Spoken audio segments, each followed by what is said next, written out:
Kita harus melek finansial. Jadi melek finansial itu bukan semata-mata buat kaya, tapi melek finansial itu merupakan salah satu bentuk ibadah dan yang diperintahkan oleh Tuhan, oleh Allah.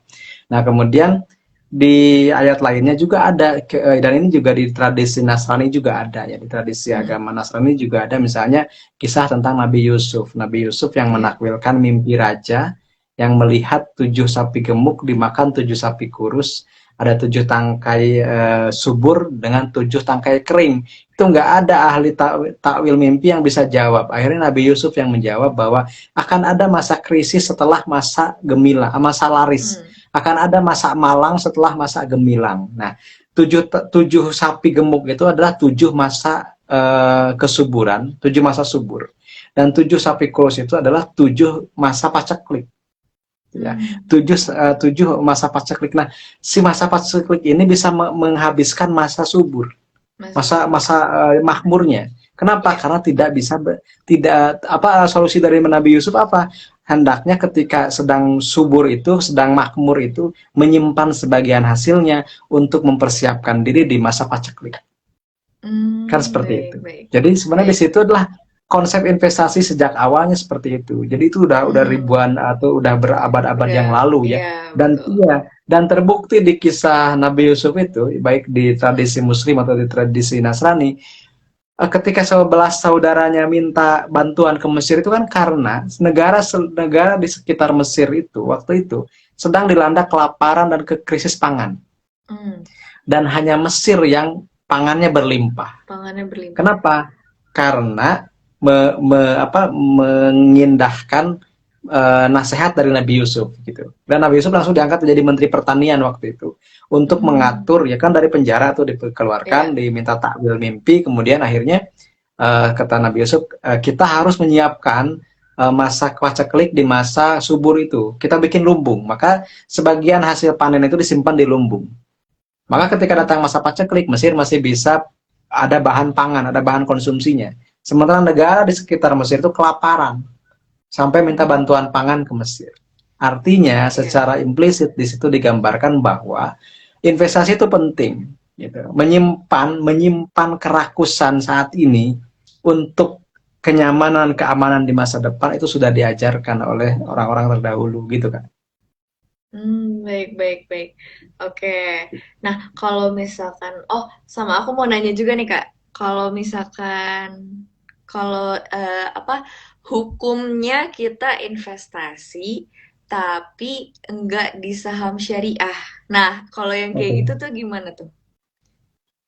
Oke, jadi kalau bagi saya sih yang namanya hukum fikih ya itu bisa berbeda pendapat gitu ya, berbeda pendapat. Tapi kalau saya memegangnya, ketika kita ada pilihan untuk berinvestasi di yang syariah, kenapa tidak kita memilih yang syariah? Gitu.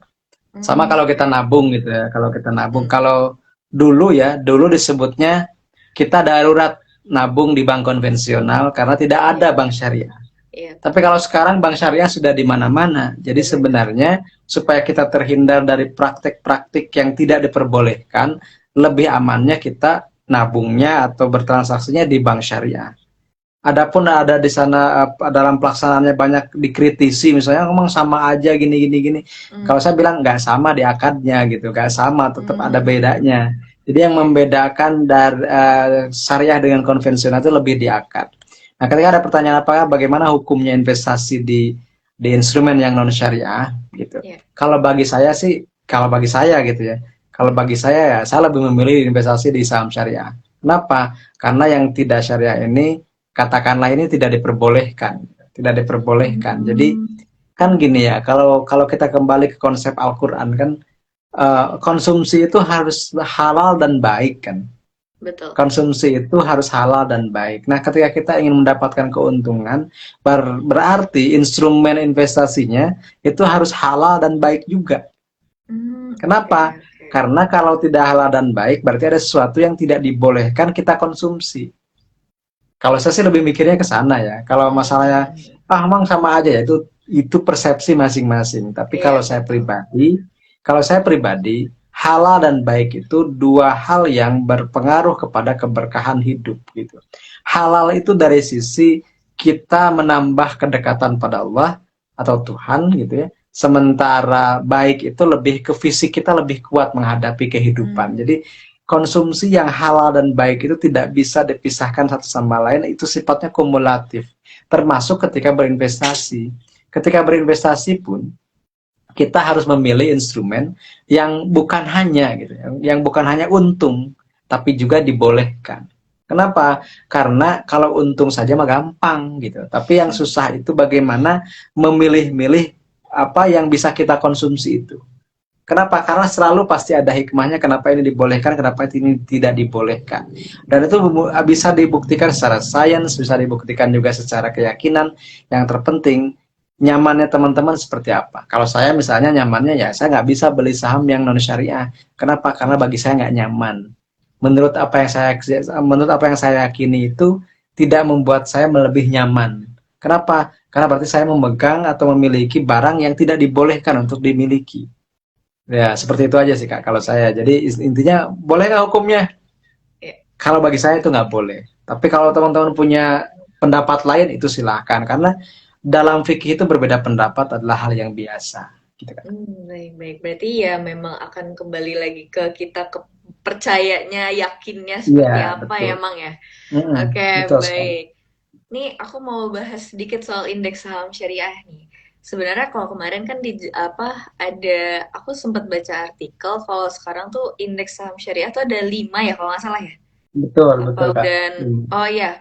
Nah, iya, itu tuh apa aja sih dan mengacunya tuh kemana gitu, Mang? Mungkin Mang Amsi boleh menjelaskan. Oke, makasih. Jadi kalau kita bayangkan itu layer ya, ada layernya, ada lapisan ya, lapisan. Lapisan terluar dari indeks saham syariah itu namanya ISI, Indeks Saham Syariah Indonesia. Jadi ISI ini diambil dari IHSG ya, yang 810 itu disaring berdasarkan kriteria, maka jadi ISI, tinggal 500-an. Baik. ISI itu Indeks Saham Syariah Indonesia. Kemudian dari ISI ini diperas lagi, ada namanya JI 70, Jakarta Islamic Index 70. Jadi itu layer kedua, Jakarta Islamic Index 70. Nah setelah itu diseleksi lagi, jadi 2, JI 30 dan yang terbaru IDX Syariah Growth ya. Kalau nggak salah IDX Growth Syariah 30 itu turunan dari JI 70. Terakhir ada IDX MES BUMN 17. IDX MES BUMN 17 itu lebih spesifik dan lebih terklaster hanya untuk BUMN aja, badan usaha milik negara, dan diambilnya cuma 17 gitu. 17 dari total stok yang ada atau saham syariah yang ada. Jadi kalau kita bicara stok universe ya, atau misalnya semesta saham, seperti yang paling luar itu, yang paling banyak itu ISI. Dari ISI dipilih, nanti tinggal 70 namanya JI 70. Dari JI 70 dipilih jadi tinggal JI 30 dan IDX Syariah Growth 30. Kemudian yang paling berbeda mungkin IDX MES BUMN, karena itu hanya BUMN saja, dan diambil 17. Jadi BUMN itu kan ada sekitar 30-an yang ada di bursa efek ya. Jadi diambil yang 17 yang syariah. Misalnya di situ nggak masuk misalnya BMRI, nggak masuk BMRI, kemudian BBNI, BBRI gitu-gitu nggak masuk. BBCA kan bukan BUMN. Agro, kemudian misalnya apalagi Jasa Marga, kemudian Krakatau Steel itu nggak masuk. Jadi yang masuk cuma 17 itu. Nah, kalau urutan historisnya yang pertama ada itu Jakarta Islamic Index yang 30 itu, tahun 2000. Kemudian setelah itu ada Indeks Saham Syariah Indonesia itu tahun 2011. Kemudian setelah itu ada Jakarta Islamic Index 70, itu tahun 2018. Kemudian ada IDX MES BUMN, itu tahun 2021 kalau tidak salah. Dan yang terbaru adalah IDX Syariah Growth ya, 30, itu tahun ini. Gitu. Jadi yang terbaru yang berdekatan ya antara IDX MES BUMN dengan IDX Syariah Growth. Itu fungsinya untuk apa? Fungsinya sebenarnya untuk memudahkan teman-teman ketika memilih sahamnya mau saham syariah apa, karena sudah dipilihkan, nggak usah bingung lagi gitu, nggak usah nyari satu persatu, nggak usah men-screening lagi gitu. Tapi kita tinggal, oh kalau pengen Jakarta apa yang masuk 30 besar, masuk JI 30, atau yang 30 besarnya bagus secara pertumbuhan, berarti yang growth-nya. Kalau pengen BUMN aja berarti IDX MES-nya. Kalau ingin yang agak apa second liner ada JI 70. Kalau dari semesta saham semua ada isi. Jadi sebenarnya itu untuk memudahkan teman-teman memilih saham tanpa harus menyeleksi sendiri. Tidak. Baik. Berarti untuk bedanya si Jakarta Islamic Index sama IDX Syariah Growth itu tadi ya, beda Iya. mau dilihatnya dari mananya gitu kalau misalkan ngeliat Kalau ya JI 30 itu ya, JI 30 itu lebih ke kapitalisasi dan likuiditas ya.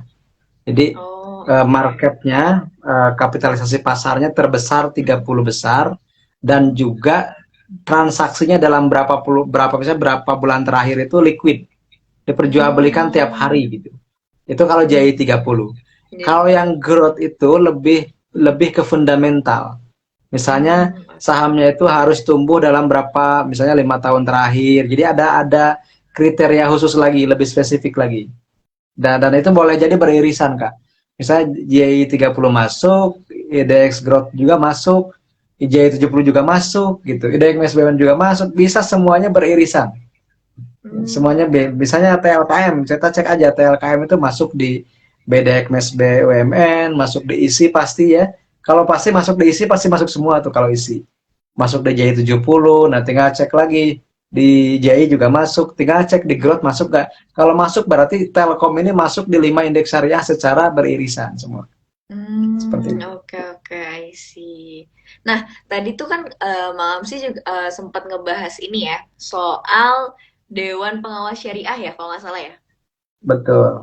Nah, aku mau nanya nih, Mang, si Dewan Pengawas Syariah ini tuh yang ini bukan sih, dia tuh menilai satu emiten buat masuk sebagai konstituen di indeks syariah atau bukan? Atau mungkin yang menilai suatu emiten itu ada beda lagi? Gimana nih? Oke Kak, pertanyaan menarik nih. Ini pertanyaan yang baru nih bagi saya. Jadi beda antara DPS dengan DSN ya. Kalau DPS itu Dewan Pengawas Syariah, itu biasanya salah satu syarat berdirinya emiten atau perusahaan syariah atau bank syariah atau koperasi syariah, mereka harus memiliki DPS, Dewan Pengawas Syariah, yang memastikan bahwa operasional dari bisnisnya itu sesuai dengan prinsip syariah. Itu DPS. Jadi DPS itu melekat di emiten syariah, di perusahaan syariah. Adapun yang menyeleksi kriteria saham syariah atau bukan, itu namanya bukan DPS, tapi Dewan Syariah Nasional Majelis Ulama Indonesia atau DSN MUI. Itu beda, sangat berbeda. DPS itu ada di misalnya Bank Syariah Indonesia ada DPS-nya, Koperasi BMT apa ada DPS-nya. Jadi itu sifatnya lembaga gitu ya, instansional lah. Tapi kalau misalnya Dewan Syariah Nasional itu sifatnya nasional, Majelis Ulama Indonesia. Jadi di bawah MUI itu ada salah satu badan namanya Dewan Syariah Nasional. Nah, Dewan Syariah Nasional ini selain tadi ya menentukan kriteria, kemudian menyeleksi emiten, fungsi utamanya sih menerbitkan fatwa yang terkait dengan ekonomi syariah atau dengan keuangan syariah. Dan juga mengawasi pelaksanaannya itu. Tapi bukan berarti DSN ini ada di satu lembaga tertentu. Misalnya di bank tadi enggak, DSN ini di pusat di MUI-nya, di Majelis Ulama Indonesia. Jadi berbeda lembaga dan berbeda fungsinya gitu. Nah, DSN MUI ini biasanya dalam setahun itu rapat pleno 2 kali bersama OJK di akhir Mei dan akhir November. Nah, sekarang akhir November.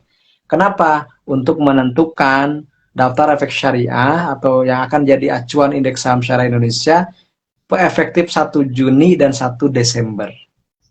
Jadi setahun itu 2 kali nge-reviewnya. Akhir Mei untuk mulai 1 Juni efektifnya, dan akhir November untuk efektifnya 1 Desember. Seperti itu. Baik. Berarti kalau DPS tuh emang khusus buat yang perbankan syariah mungkin ya, secara perbankan, secara singkatnya. betul. perbankan, terus multi-finance, terus Oh iya. asuransi syariah, multi-finance syariah, koperasi syariah, BMT, Hmm. Baitul Mal wa Tamwil, lah seperti itu Kak. Jadi mereka butuh DPS, atau misalnya perusahaan konsultan syariah juga harus ada Mm-mm. DPS-nya. Oke, baik, baik, baik. Oke, nah, ini aku mau nanya nih ke Mang Amsi. Gimana nih Mang Amsi, akhir tahun ngelihat bakal ada peluang window dressing nggak Mang Amsi? Oke, kalau dilihat dari secara historis ya, Desember itu memang salah satu bulan yang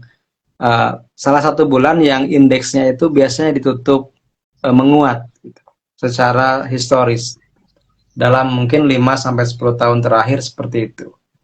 Dan kalau misalnya indeksnya itu ditutup naik atau IHSG ya di kita itu ditutup naik, berarti itu mencerminkan saham-saham yang mengerek indeks itu yang naik.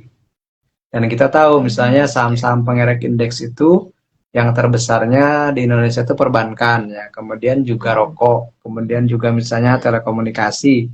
kemudian otomotif gitu. Nah, kita tinggal pilih saja misalnya di antara yang penggerak indeks yang indeks utama itu mana yang termasuk ke dalam efek syariah. Misalnya ada TLKM, Telkom, kemudian misalnya ada lagi apa ICBP gitu, Mm. Indofood ya, ICBP, INDF, kemudian Cepin, ada Unilever dan seterusnya. Kenapa? Karena biasanya yang namanya window dressing itu kan big fund ya, fund manager gitu. Iya.